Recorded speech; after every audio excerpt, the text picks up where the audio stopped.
One of my favorite poets, Rilke, recovered from the way that his mother dressed him in the clothes of a dead sister. As for us, 2025 seems to have gotten off to a bad start. I think we're in a kind of perilous, uncharted territory now, where nobody knows what will be left standing by the time we get to 2026.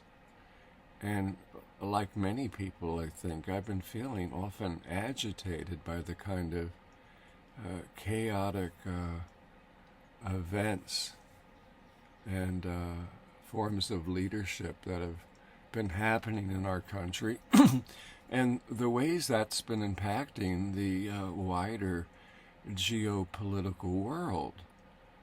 And, feeling agitated by all this, I found it necessary to take frequent breaks from media reports and to do things like meditate, pray, breathe deeply and rhythmically into my own body, and to practice allowing everything, including myself, to be exactly as they are.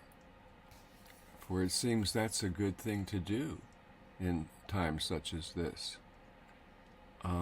Because I think there's a subtle peace. I know there's a subtle peace to be found there, not dependent on external events, and where we can resume to follow our own interior guidance.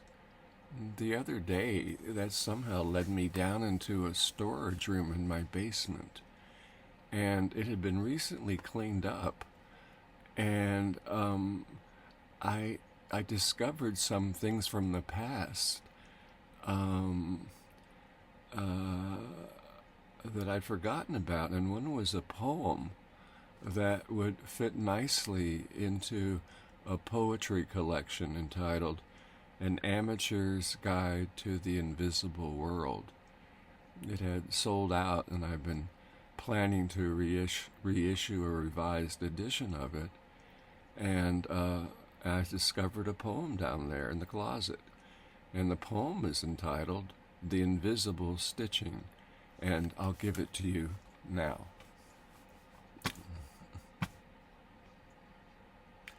From head to toe, the soul is a garment formed by stitches, stitches that are hard to see, stitches of loss, stitches of newly found joy, and the enduring needlepoint of what's learned from difficulty. Some people got stitched up badly and never recovered from childhood. But all of us have stitches we've yet to make, and they can cause a mysterious world to appear as if merely more of the same. There are invisible stitches that bring us together and that close our wounds.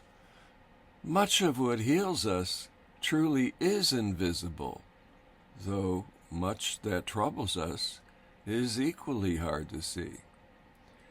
There are invisible stitches of awe and bewilderment, stitches that humble us, and there's the antiquated stitching from long ago, maybe longer than we know, for they say that karma is a pair of raggedy-ass shoes that must be endured until you wear out their stitches.